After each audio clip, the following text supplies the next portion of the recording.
Hey guys, welcome back to Cinephiles. I'm Chris. And I'm Robbie. And we're continuing our Halloween special, and in this episode we're going to be taking a look at the modern horror classic Saw. Let's dive into it.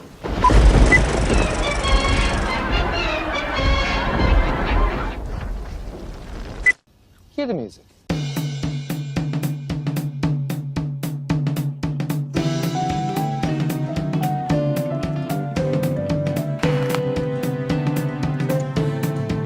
Bond.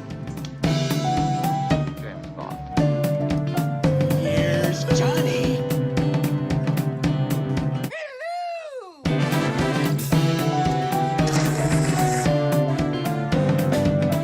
Julie, we're home.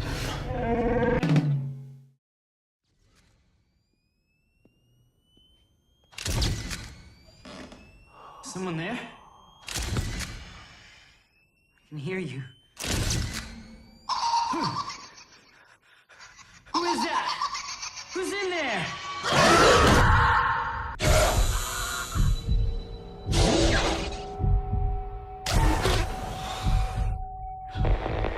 Hello, madam. Dr. Gordon. I want to play a game. Saw was the brilliant directorial debut by James Wan, and it stars Danny Glover, Carrie Elwes, Lee Wynell, and Monica Potter. So the film opens with two strangers. Essentially, they're locked in a room. They have no idea how they got there. They wake up, have no idea who the other person is, and then a game is essentially set into motion where one of the characters, Dr. Gordon, has to kill Adam by 6 p.m. Otherwise, there's dire consequences if not followed through. Yeah. And that's essentially the plot. Very simple. It is. It is a very simple plot, but executed wonderfully. Absolutely.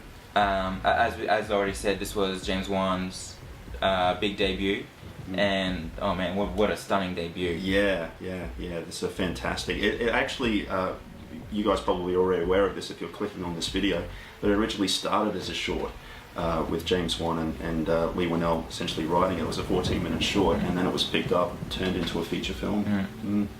I've only seen this for the first time last week. I was very hesitant watching it, just because, like I said in other videos, I was late to the horror genre, purely because I just didn't like the whole blood and gore aspect to horrors. But over time I've learned to appreciate them, mainly the more story-driven ones. And I kept away from Saw because I remember when Saw first came out, and then the inevitable sequels, they were pitched as like this big torture porn kind of franchise, and I was like, I'm not interested in that, I don't want to see that. I hadn't seen any other James Wan movies up to that point, so I was like, you know, I didn't really know anything about it, like exactly what kind of film the first one was.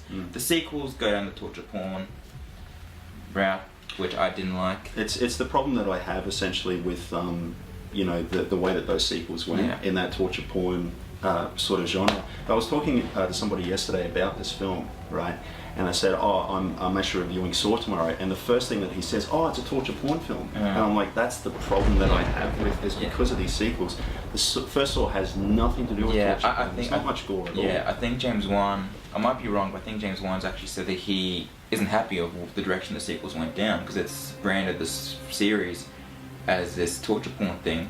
And indirectly, James Wan is responsible in a way for giving birth to the torture porn, because he started the Saw series. Yeah, and then we got Hostel and all these terrible films, which are not scary in the slightest. They're just disgusting. Yeah, absolutely. So I was late seeing it, and it was only after seeing The Conjuring and Insidious, I was like, okay, James Wan doesn't seem like the kind of director, but at the same time, I still didn't want to see Saw, because I was like, if it is that kind of movie, I didn't want my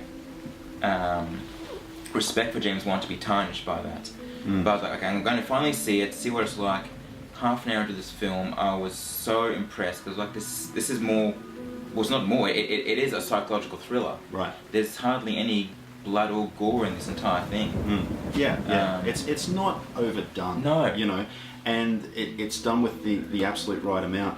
There's a scene. It's towards the 2/3 of the way of into the film where the two cops have essentially caught up with Jigsaw. Yeah. And one of the cops gets shot. Yeah. Right. It cuts away. That could have been a very good, and you do get a kind of obscured, gory shot. The way it's done, but very clever. It's done very tastefully. Very tastefully, definitely, yeah. And just the whole setup was very well done, and James Wan, he definitely knows how to put together an intriguing setup. Yes. Yeah, absolutely. Very, very, very clever director. Yeah, and the villain, talking about John Kramer, I mean, he's a fascinating antagonist. He is. Because, as it's described, he's never actually murdered anybody. No, technically he hasn't. You know, he sets up ways for the victims to kill themselves. Right, or find ways to survive as he sees it, you know, and I just find the psychological aspect of his character very engaging. Yeah. And something that they should have dove into more into the sequels rather than showing us different ways that bodies can be mutilated. Which, I mean, you know, a couple times, okay, I admit it might be not pleasant to watch, but kind of engaging, I guess. Yep. You know, curious to see that kind of thing, but once you see it once or twice, I'm like, enough. It's just sickening. Absolutely. And one cast member I should have mentioned when I did my little rundown at the beginning was Tobin Bell. I completely forgot about him. I don't know how I forgot. He's Jigsaw. But Tobin Bell is in the film, and he is fantastic. You know, you barely see him. Barely see him. His He's only got a few his lines. voice is there for the entire film. And it's. I mean, anyone who knows Saw now knows that voice. And iconic. Absolutely yeah, iconic. it's pretty much it's almost as iconic as, you know, the Hannibal Lecter voice now. Yep. Or Ghostface. Ghostface. Yeah. Absolutely.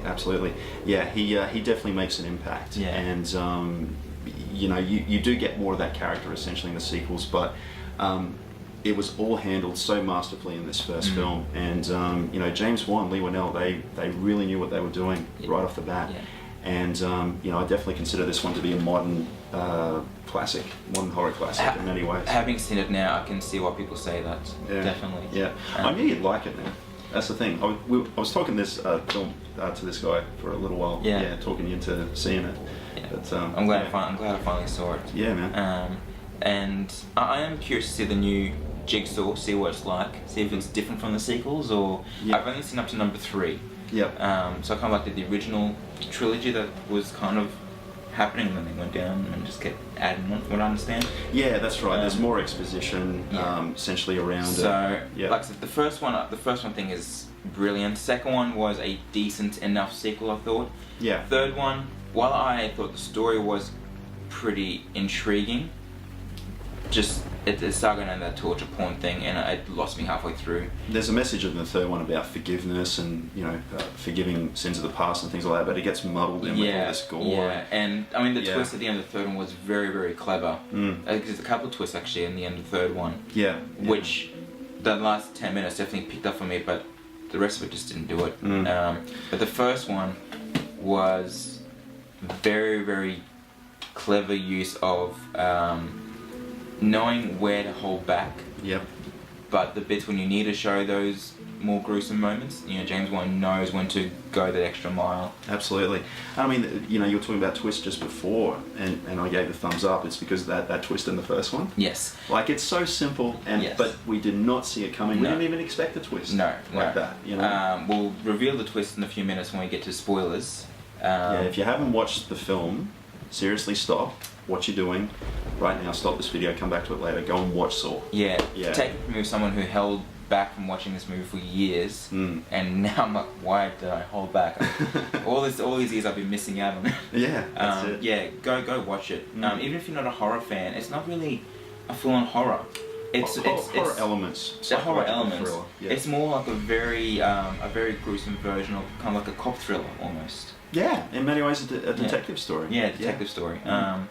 And the music was really good in this as well, which I wasn't expecting. Yeah, we got to talk about that main theme. Score, yeah, really different. Yeah, the Zep theme that essentially comes in more towards the end of the film. Very effective.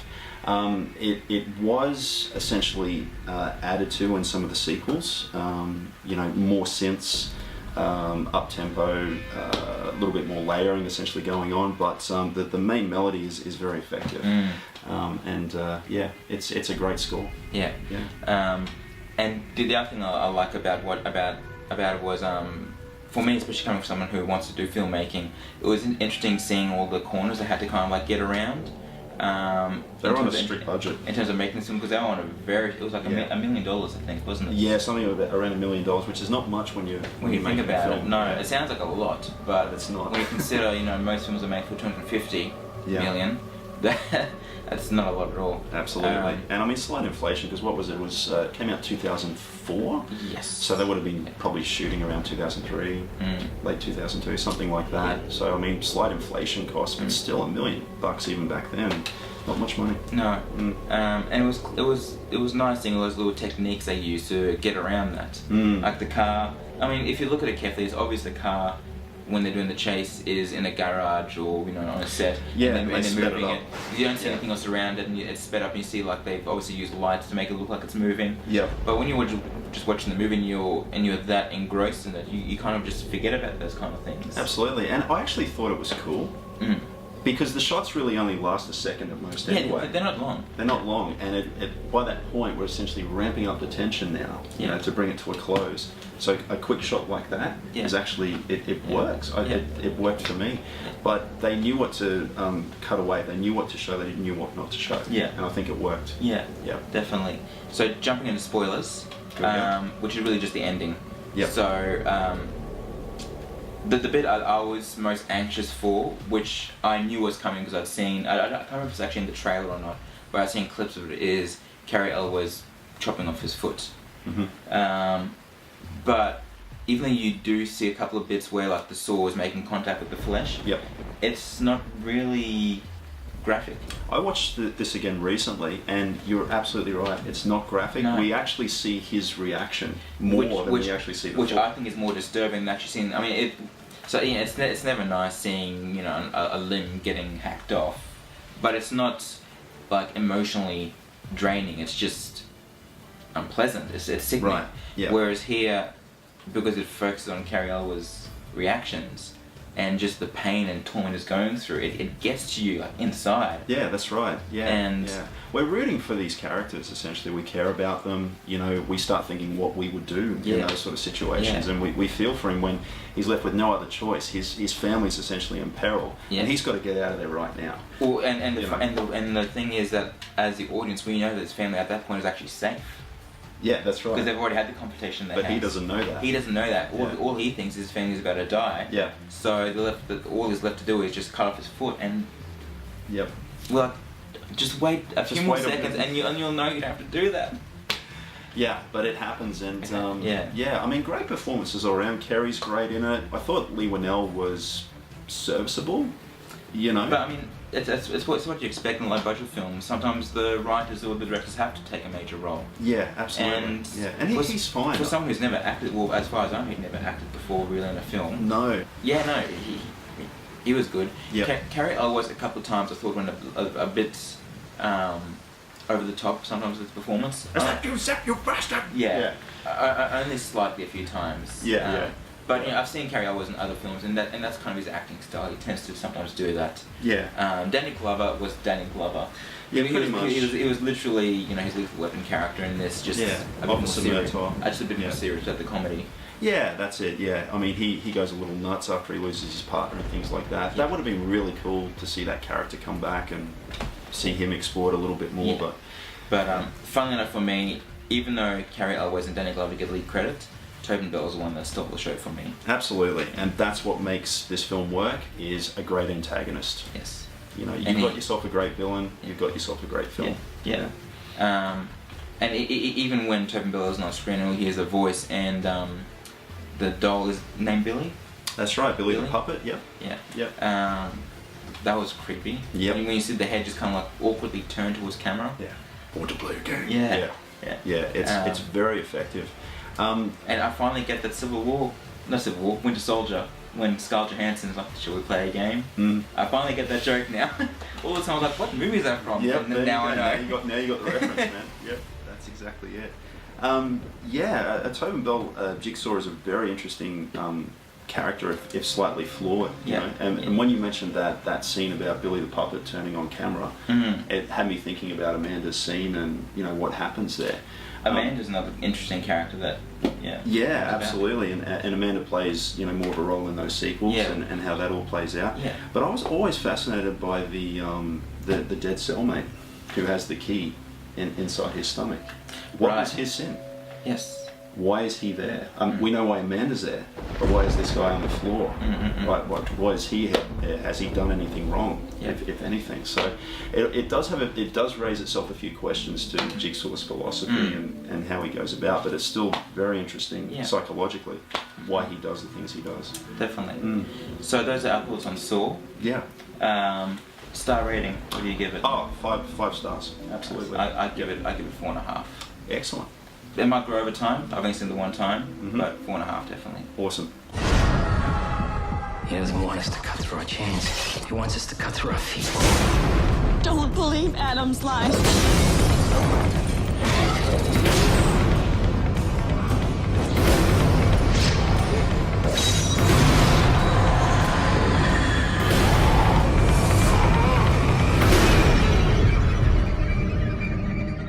Live or die. Make your choice. Alright, so those are our thoughts on Saw, the original film. What do you guys think of it? Comment down below and give us your opinion. We're not quite wrapped up on our Halloween special just yet. We've got one more video to go. Not a movie review. We'll be doing our top scary characters. Yeah, looking forward to that one. Yeah, keep an eye out for that one. But if you like what you saw, please subscribe down below. Got plenty more content coming out as well, including our countdown for Star Wars and the DC Universe for Justice League. But until then, I'm Robbie. I'm Chris. And we'll see you at the movies.